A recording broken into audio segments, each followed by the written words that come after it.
everybody. I'm not gonna lie, I don't like the way I look today, but I was like, I'm gonna have to pull through at some point in time because I am so behind on my uploading schedule because my hair has been looking a hot Christmas mess for like weeks and it still looks a mess, but I'm like, you know what, we're just gonna have to do this because when else are we gonna do it?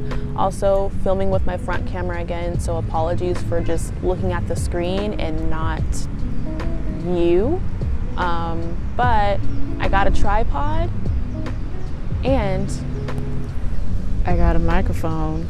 But anyways, if you have never seen any of my videos, which you most likely haven't because I just started this channel, my name is Takara. I am 23 years old and I am from sunny California. As you can tell by the title, I think I'm gonna name it That Girl versus Girl Boss. I thought this would be a really good discussion to talk about because right now there's like something happening. There's something happening with millennials and Gen Z right now. There's kind of a transition happening. So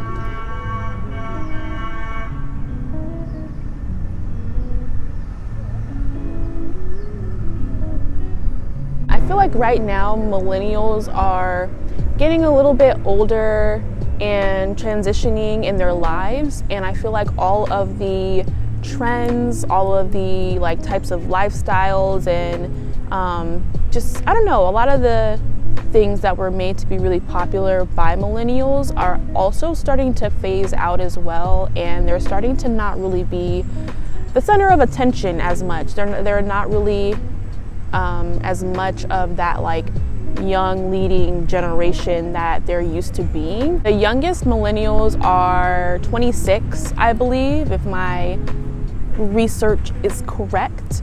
That is the youngest millennial, and the oldest millennial is apparently 39. So millennials are about to be in their 40s, y'all. Like they're starting to get a little bit up there. Whereas the oldest Gen Z members are obviously in their mid-20s, they're 25. And so we're really starting to be like the new up-and-coming generation that, you know, everyone's always talking about. We are entering the workforce. We are starting to be a really big part of, you know, voting demographics, like as far as like our numbers are concerned. Like a lot of us are at the age where we can vote. I initially started thinking about the whole girl boss thing and being intrigued by the fact that it's no longer a thing, or at least it's not a thing as much as it was when I was watching the I Don't Dream of Labor live stream that Kimberly Foster did on her For Harriet channel. I will link that down below. I got the idea from her because in her video where she talked about the I Don't Dream of Labor video, which I actually will be making a video about that as well soon with my own little different take on it. She actually referenced how the millennials actually started out as far as like their goal or like their dream life being the hashtag girl boss type of lifestyle, and she kind of just basically compared that to now with, you know, a lot of people being done with their jobs, a lot of people quitting. When she talked about how millennials, particularly obviously millennial women, had the whole girl boss thing going on and that was their thing versus now, you know, Gen Z has been highlighting and millennials have been highlighting kind of romanticizing your life, you know, making more time to have leisure instead of just work, you know, stuff like that. And so I was like, well, I think something that would be really intriguing to talk about would be kind of how the lifestyle trends are different with Gen Z than they were with millennials. Really quickly, let's get into the definition of girl boss. So I will be sure to link everything down below that I referenced, but this article says that the girl boss way of thinking and trend and everything started in 2014, which I thought was pretty interesting, but I'll get into that later. The name of the woman who coined this term's name is Sophia Amoruso. Hopefully I pronounced that correctly, but yes, she is the person who made this term famous, and I think it's important to note, obviously, like her phenotype, you know, the way that she looks and everything. Everyone says that she's white, so I think she's white, but I'm not gonna say for sure. So the article began describing the girl boss as an entrepreneur or a leader in her industry. In many iterations, she was a millennial, and she often had that effortless, it-like quality of knowing what she wants and of relying on being cool without seeming to care that she's cool. In my opinion, after reading this description, I low-key feel like the whole girl boss thing and the that girl thing they're actually not as far from each other as I initially thought, even after filming this video and coming back and reading this out to do the voiceover. I'm kind of like, well, these trends are actually kind of similar, because it's really all about looking like you basically effortlessly are living whatever lifestyle you're living. It just so happens that the girl boss is a hustler, and that girl is more of somebody who relaxes and takes her time and stops to smell the roses. So the biggest issue that this article kind of pointed out, and when it comes to like the downfall of the girl boss era, is all about intersectionality, which I'll get a little bit more into in the actual video. But this part says, in her quest to tout gender inclusivity, referencing Sophia, the girl boss fell short in another critical form of inclusivity, diversity. As Leigh Stein for Medium wrote in a takedown of the girl boss, racial inequality was never really on her radar. That was someone else's problem to solve. By ingraining her personal identity into the brand's identity, the girl boss left no room for the cool girl to be anything but white and wealthy. Her downfall comes as corporate America faces reckoning. They went on to highlight the events of last summer as an example. So the girl boss, where it stemmed from, particularly the time that it became popular, is really interesting to me. 2014, at that time I was 16. It's crazy because I was 16. That was like not old enough clearly to be in the workforce, but I do feel like it is old enough to have that type of work ethic and that type of mentality rub off on you, right? I feel like when you're in high school, people are always telling you to think about the future, think about college, think about what you want to be when you grow up, right? And so if the girl boss mindset is what is all of that during the time where you are a young female teenager, you know, that could still be something that set in for you. And I definitely think that set in for me personally. It navigated the way that I applied to college and where I went for college and what I majored in, and even the things that I did in high school. And so I think that something should be recognized when it comes to generations, how they're classified and how we're all grouped together, because I think that we all kind of like rub off on each other.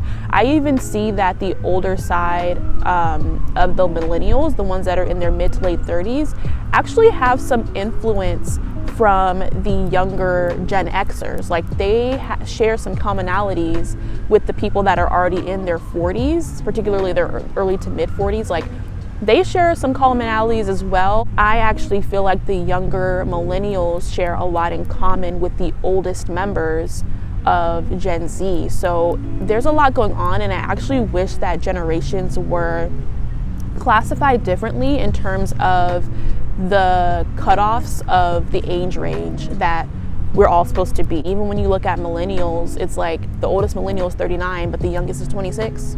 They have nothing in common. You know what I'm saying? Like, so it's just super interesting to me. But anyways, let's get back on track. I think a lot of us are way more focused on overall diversity. So we're thinking about it a little bit more from an intersectional standpoint than just focusing on gender. And I also think that that has a major effect on this as well, because it's like, well, instead of just worrying about like the fact that you're a woman, and obviously there's a lot of like misogyny and patriarchy, you know, within the workplace, there's like a larger issue there, right? Like if you're a Black woman, then obviously that's going to be even more complicated. Or if you're queer, then that's going to be even more complicated, right? Like you have to, you know, you have to expand the complications of why some people struggle more and don't get as equal opportunities as others. Like we're past the basics, especially when you think about the older half of my generation and the mid to younger half of the millennial generation. Like we've really moved on and had some even deeper conversations that again are more intersectional focused than just like, oh, here's one part of my identity. Let's go ahead and move on to the definition of a girl boss and where it came from. So this article is from Bustle, and they describe that girl as a girl who wakes up and meditates on a yoga mat facing the sun. That girl makes her bed, blends a kale and matcha smoothie to drink with her avocado toast, and follows it up with a well-curated journaling session. That girl is the queen of romanticizing her life, the girl who naturally has her ish together. Sounds slightly familiar to the girl boss definition in my opinion, but just with different aesthetics, right? Different work ethics. They go on to write, that girl videos follow a similar formula. A wake-up time, preferably early, a breakfast-making montage, preferably something plant-based, and a workout or journaling session planned for the day, preferably with the sunset shining in. That's really all it takes to be that girl, provided you document the whole thing. So they spoke to a YouTuber by the name of Blanche Texan. Hopefully I pronounced her last name correctly, but she said, we don't always have to put a label on what we're doing when it comes to wellness, she says. If we're moving our bodies, fueling them properly, nurturing our minds and souls, it's exactly that. So they go on to say that the journey of personal growth and knowledge that you're looking after yourself are what make you that girl, not any specific aesthetic. So something that I find really interesting about the definition of that girl, where it came from, all that jazz, right? I mean, technically this is my generation's thing, right? Now I will say I'm not really a TikTok girly, but obviously TikTok runs the world currently, so I don't really have to be on TikTok for the trend to get to me, especially since I'm a huge YouTube girl, and any and every TikTok trend there is ends up spilling over onto YouTube. So I mean, it's a given that I'll find out about it anyways. I feel like there's a clear contrast of like the girl boss energy being very workaholic focused and work and assert yourself and more aggressive, whereas like that girl trend is all about romanticizing your life, you know, having, you know, taking your time with things and really just getting a little bit more into an aesthetic of life and enjoying the little things in your life, as opposed to always focusing on the big picture and the big things.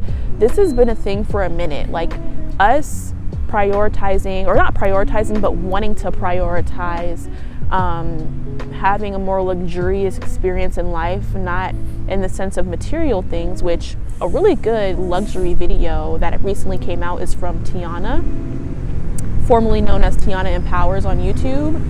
I'm gonna link that too, because guess what? That video is flames. It talks about like the Black girl luxury movement. It's so good.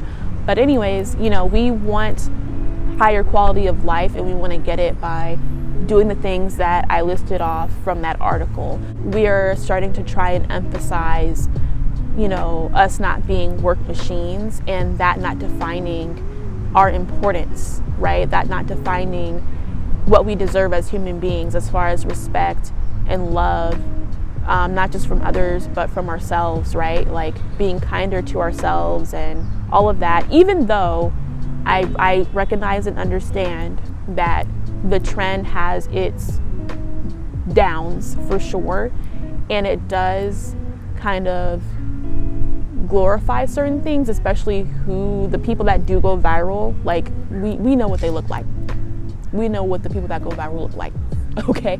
But not only that, it does kind of push this thing of like, in order to be that girl, you have to dress like this, blah, blah, blah. I don't want to get into that too much because there are a lot of videos talking about that. But I'm just saying that, of course, there are the problematic sides of it. But I do like that at least we're trying to go in a direction of very much little things by India Ari. You know what I'm saying? Like reading, giving ourselves enough time to decompress in the morning before we do start working and doing things that are important.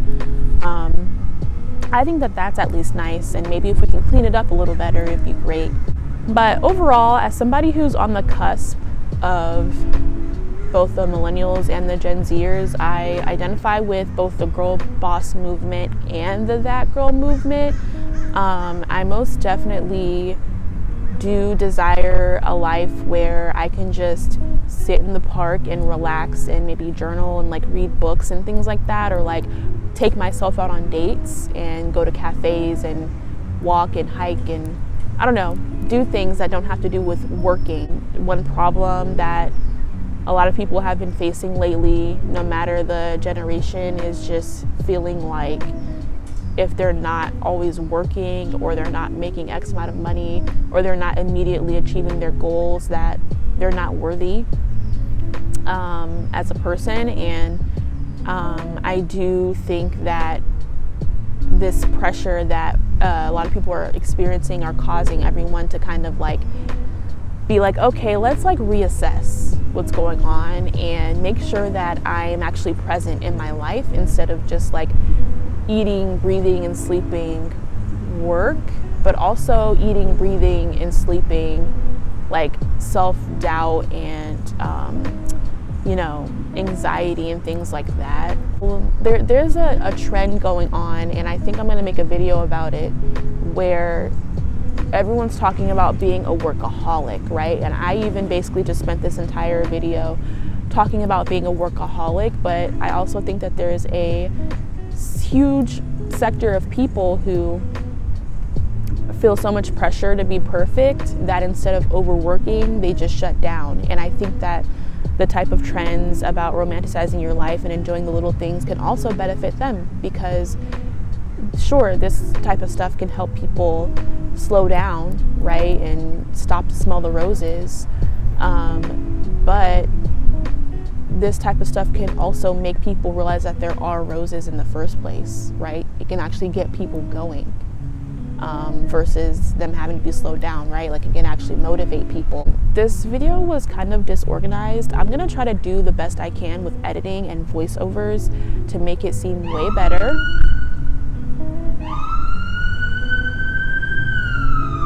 So hopefully I can cut at least 10 minutes down. I mean, a lot of it was just me being upset at the fact that there's a lot of noise outside, but I guess I can't be too mad because I'm outside.